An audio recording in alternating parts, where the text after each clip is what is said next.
Calvin Setley est un adolescent timide et peu sûr de lui qui est constamment la cible de railleries et de brimades de la part de ses camarades de classe. Il souffre particulièrement de Billy Barrow, un sportif agressif et arrogant. Un jour, Calvin rencontre un vieux pêcheur nommé Red qui, voyant que le garçon ne peut pas se défendre, décide d'intervenir. Sharon, la mère de Calvin, remarque les nouvelles ecchymoses sur son corps et mentionne avec désinvolture que son nouveau petit ami se joint à eux pour le dîner ce soir-là. Calvin est confronté à une perte tragique. Son père est mort dans un accident et son frère aîné Mike, dont il n'est pas très proche, a récemment perdu son emploi sur une plateforme de forage. Pour tenter de cacher ses sentiments, Calvin ment à sa mère en lui disant qu'il va rester à l'école pour suivre des cours supplémentaires. En réalité, il se rend à la salle de sport, où il rêve de commencer un entraînement de lutte. Mais il n'est pas assez sûr de lui et décide de ne commencer l'entraînement que lorsque tous les autres seront partis. Un jour, Calvin voit son ami Lulu montrer ses seins à des garçons pour de l'argent. Cela lui ouvre les yeux sur la réalité, mais le fait aussi réfléchir à son avenir. Il s'avoue qu'il veut rejoindre l'équipe de lutte de l'école. Son père était champion universitaire et son frère champion national. Il trouve bientôt le courage d'approcher l'entraîneur Tennant. Bien que Calvin semble trop fragile pour lutter, l'entraîneur décide de lui donner une chance. Calvin commence à s'entraîner avec Billy Barrow, qui n'a d'abord aucune pitié pour le nouveau venu et le jette à terre avec force. Cependant, malgré sa faiblesse, Calvin frappe Billy de manière inattendue, ce qui crée un conflit entre les deux. La situation doit être interrompue. Sharon, la mère de Calvin, commence à soupçonner que quelque chose ne va pas chez son fils lorsqu'il rentre à la maison et refuse de manger de la sauce au dîner. Son affection pour Lulu, la fille étrange, n'est pas passée inaperçue. Elle l'embrasse et lui dit qu'elle attend qu'il mette le pied sur le tapis dans sa tunique de lutte moulante. C'est une motivation supplémentaire pour Calvin. Influencé par ses sentiments et ses pensées pour son frère, Calvin décide de rendre visite à Mike. Il le trouve dans une triste maison abandonnée et son grand frère, comme toujours, reste distant. Calvin lui demande de lui enseigner les rudiments de la lutte, mais Mike refuse en disant que c'est le travail des entraîneurs et non de la famille. Il précise qu'il ne veut pas s'impliquer avec son jeune frère. Inquiète de la décision de son fils de se lancer dans la lutte, Sharon va voir l'entraîneur Tennant et lui demande de refuser l'entraînement de Calvin. Cependant, l'entraîneur est catégorique, Calvin mérite une chance. Il estime que la lutte n'est pas responsable de la tournure qu'a prise la vie de Mike et que chaque adolescent a le droit de suivre sa propre voie. Dans la soirée, Calvin voit l'un des lutteurs de sa catégorie de poids se faire brutalement projeter sur le tapis et se blesser. Cela l'amène à réfléchir aux véritables défis qui l'attendent dans la lutte. Il se rend compte qu'il est confronté à beaucoup plus de choses qu'il ne l'avait prévu. Lorsqu'il appelle Mike pour lui faire part de sa décision de participer à la compétition, il est accueilli avec indifférence. C'est la petite amie de Mike qui répond au téléphone.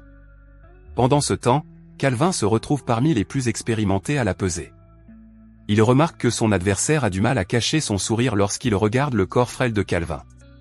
Calvin est soutenu par sa mère et son ami Lulu, venus assister à la compétition. Mais lorsqu'il s'agit de représenter son équipe, il doit le faire seul. Comme prévu, il est incapable de tenir tête à son adversaire, qui le traîne littéralement sur le tapis. En conséquence, Calvin se blesse à l'œil, ce qui ajoute à la douleur de cette épreuve déjà difficile. Ce n'est que le lendemain que la petite amie de Mike lui annonce que son frère participera à la compétition. Pendant ce temps, la mère de Calvin trouve que Lily est une belle fille et qu'elle lui conviendrait. Mais Calvin ne pense qu'à la lutte. Il ne peut pas quitter l'équipe parce qu'il est le seul lutteur de sa catégorie. Malheureusement, cette excuse n'a pas fonctionné. Calvin a toujours perdu contre tous ses adversaires. Mike était très occupé. Par exemple, dans un bar, il a fracassé la tête d'un voyou qui essayait de se battre avec lui. Calvin espérait battre au moins quelqu'un d'ici la fin de l'année. Billy est passé par là et a jeté un journal au visage de l'intello. Le petit article disait que son frère Mike avait été arrêté. Après avoir entendu la nouvelle, Calvin décida d'abandonner définitivement la lutte. Il n'a pas gagné un seul match, mais Red conseille à son jeune ami de ne pas abandonner la lutte. D'ailleurs, son frère avait sans doute autant besoin de lui que lui de son frère. Le matin, Lily prêta son scooter à son ami en échange d'un baiser. Le garçon arrive au palais de justice. Le voyou du bar n'était pas la première victime de Mike. Calvin s'est mis à mentir pour son frère, prétendant avoir été une figure paternelle pour lui. En réalité, ils se soutenaient mutuellement. Finalement, le juge fait preuve de clémence à l'égard de l'accusé et rend un verdict clément, même si son expression est loin d'être satisfaite. Mike, reconnaissant, invite son frère chez lui. Le grand garçon admet qu'il est dévasté par la mort de son père. Calvin partage sa vie d'intello et s'apprête à partir quand Mike lui propose soudain de lui apprendre la lutte. Calvin est rentré à la maison ce soir-là et n'a pas dit à sa mère où il était. Mike emmène son frère dans un hangar qu'il a transformé en salle de sport. Les 3 mots-clés que Calvin doit apprendre sont la vitesse, l'équilibre et la force. En raison de l'absence de Calvin, l'équipe perd la compétition et l'entraîneur menace d'expulser le débutant s'il déçoit à nouveau. Après l'entraînement, Calvin se rend immédiatement chez son frère, qui lui donne des conseils pratiques et efficaces basés sur son expérience. En retour, le garçon apprend qu'un poste est à pourvoir dans une usine locale et propose d'embaucher son frère aîné. Le lendemain, Calvin remporte sa première victoire et fait gagner des points à son équipe. Mike finit par venir assister à la performance de son frère. Red était également dans le public. Grâce à son entraînement avec Mike, Calvin commence à gagner régulièrement. Le grand garçon doit son nouveau travail à son jeune frère. Quand Calvin ne s'entraînait pas au gymnase, il courait dans la ville ou se suspendait à la barre de traction.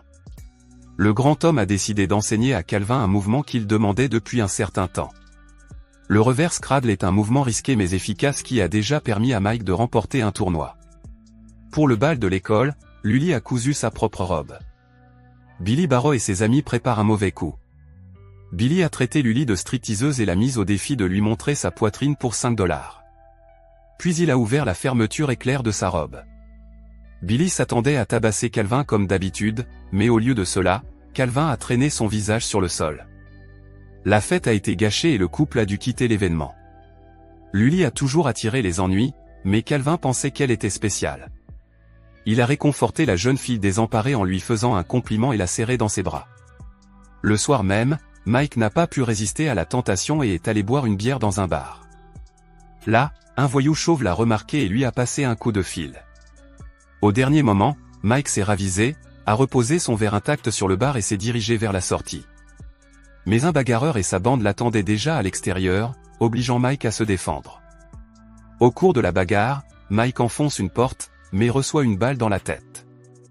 Calvin est surpris de voir que son frère ne se présente pas à la salle de sport le lendemain, le laissant s'entraîner seul.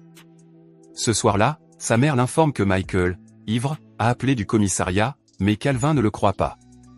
Il rencontrait son frère tous les jours en secret et Mike était toujours sobre. Sharon s'est mise en colère contre son fils pour lui avoir menti, mais Calvin a estimé qu'il n'avait pas d'autre moyen de maintenir la relation avec son frère. Mike n'a pas eu de nouvelles chances et s'est retrouvé derrière les barreaux.